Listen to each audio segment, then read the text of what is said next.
With Zombies Chronicles becoming the first major piece of Call of Duty DLC released after the Seasons Pass schedule, we've actually gotten a whole lot of information about what Treyarch's next Zombies title will consist of. And the information and hints about that come from two major sources. The first is from Treyarch themselves, the head of Zombies, Jason Blundell, sitting down to do a plethora of interviews at the release of Zombies Chronicles with YouTubers that are obviously very curious about what's to come. And the second comes from Activision brass themselves, addressing their stockholders, talking about what the future of Call of Duty will look like in the next 3 years. I'm really excited to dig right into this today. Thank you guys so much for tuning in here on COD Zombies HQ. So let's kick things off with Jason Blundell in an interview with a huge Zombies YouTuber, NoahJ456, addressing probably most directly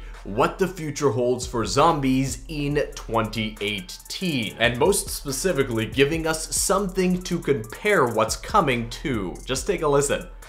I think, going into the future, there's going to be new stuff. There's going to be stuff which is going to challenge the kind of zombie community in one way. But I believe and I hope that we've built up trust and we've built up a level of the fact that we're here to kind of service fans and help fans. But with that comes challenges. We have to challenge the community at times. So do I think that's going to that's going to take moments for people to kind of readjust. In the same way that when we showed Shadows for the first time, we thought, oh, how are people going to respond to this? How are they going to deal with it?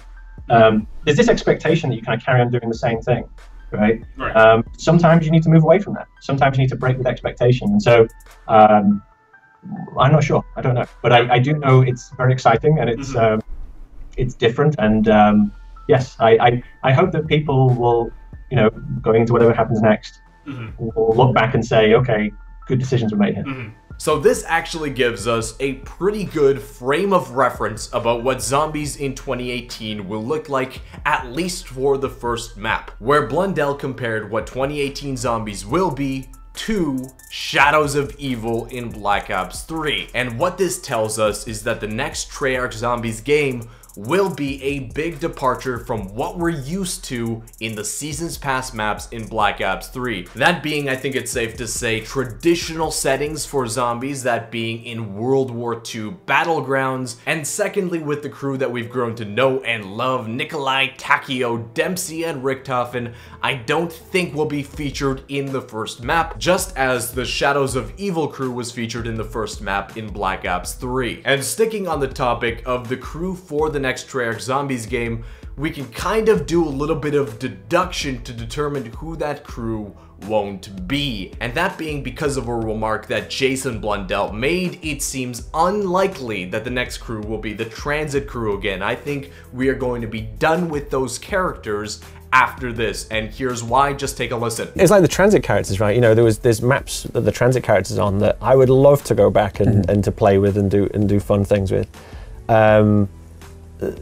My version of that is the comics, and I'm very happy with what we're doing on the comics in terms of bringing those characters back into focus, playing with their tones slightly. Some people, they're fans of the Transit characters and setups, other people weren't. So here Blundell addresses the Transit crew and basically says, the comic is my outlet to tell that story. And again, we can't be totally sure about this, but it seems to me like Blundell is basically finishing off the story, concluding the story of the Transit crew through the comics. And because of that, I don't think we'll be seeing them in Black Ops 4 or whatever COD series they decide to name it in Zombies 2018. But heading away from the deductive, things that we don't think we'll see, into what we do think we'll see in Treyarch Zombies 2018. Starting off with something that, again, is likely to occur, that a lot of people expect will happen in the next Treyarch Zombies game,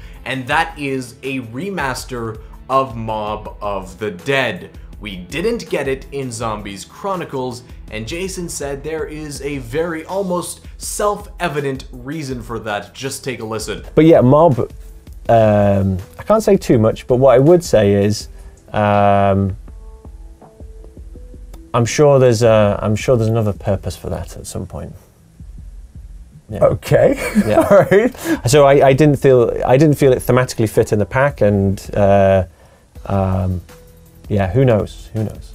Clearly, we are not done seeing Mob of the Dead again. We will be seeing it in some fashion later down the line. Of course, this is Jason Blundell. It could be extremely cryptic. We could be going there in the next Call of Duty Zombies comic, and that's where it'll be set. But of course, the major fan theory right now, supported by Jason's remarks here, is that Mob of the Dead Remaster will be to the next Treyarch Zombies game, just as the Giant was to Black Ops 3.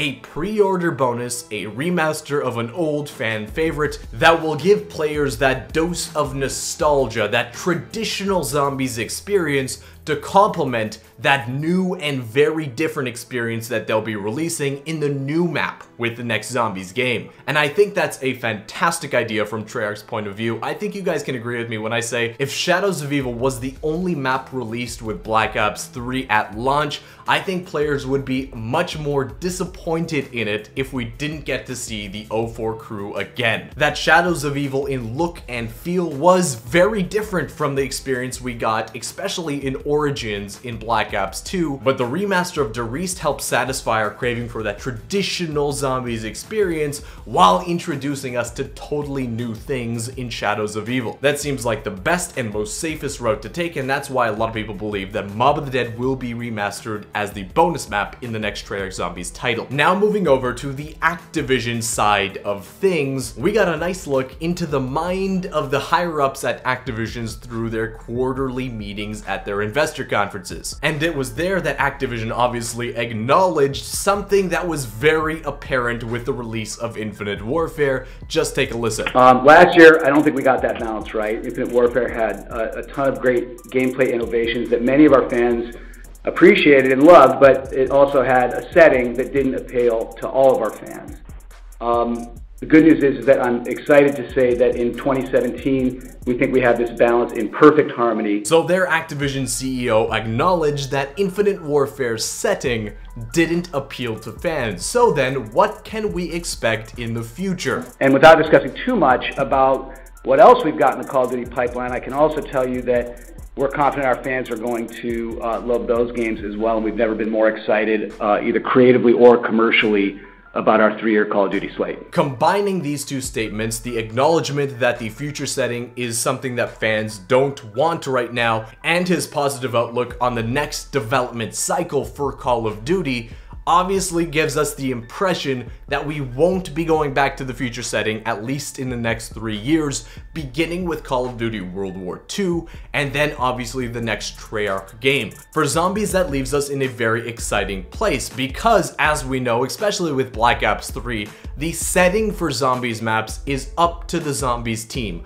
They don't have to set their maps in the future like we saw in Black Ops 3, but what they do have to rely off is the weapons. Now, of course, we don't know the setting for Treyarch's next Zombies game, but I think it's a safe bet to say it'll be set in the past with weaponry that actually exists and is recognizable. For me, I think it'll either be something like that, or they're gonna go for some kind of post-apocalyptic theme where, you know, nukes went off in either the 70s or the 80s or the 50s, and we get to deal with dilapidated weapons and the rudimentary makeshift weapons of that setting, which, you know, would fit in pretty well with the Zombies apocalypse. And we can also look ahead and say pretty matter-of-factly that the gameplay changes through microtransactions will return in the next Treyarch Zombies game just because of this. Take a listen. Activision's record in-game revenues for 2016 were driven by a record-setting Call of Duty Black Ops 3 in-game content season, where for the first time, add-on revenues were greater than DLC and Season Pass combined, even with record Season Pass participation. Black Ops 3 was an absolute cash cow of in-game purchases for Activision. And obviously with Black Ops 3, that has now extended into the Zombies mode in the form of Liquid Divinium and Gobblegums. I really wouldn't be surprised that if game modifiers like Gobblegums will be extended in a similar fashion to how they are in Infinite Warfare, where you can unlock variants of weapons that have different effects, using currency that is bought through microtransactions. If Activision witnessed the success in dollars and cents that Gobblegum had on Black Ops 3, it leaves no doubt in my mind that they'll be asking Treyarch to double down on that concept for their next game. Guys, it is incredibly exciting to think that we are under a year away from Treyarch's reveal of their next game and a little bit of branding of the Zombies mode that comes with it. This is probably the most informed we have ever been about what's coming in the Zombies universe in the next game, and I couldn't be more excited to share all the news with you when the time comes. I do want to thank you so much for watching this video. If you enjoyed it, be sure to smash that thumbs up button down below, subscribe to the channel if you haven't already. I would love to know down in the comments as well your thoughts on what you'd like to see in the next Treyarch Zombies game. But remember, like Jason Blundell said at the beginning, it's gonna have to be something different than what we've already seen in Black Ops 3. Something that probably fans will have to take a little bit of time to warm up to. But like he also said, we have to put our trust in Treyarch that they'll deliver experience that we'll grow to love and enjoy and show us why the OG Zombies creators are the best at it. Thank you again for watching, and I'll see you with another Zombies video tomorrow.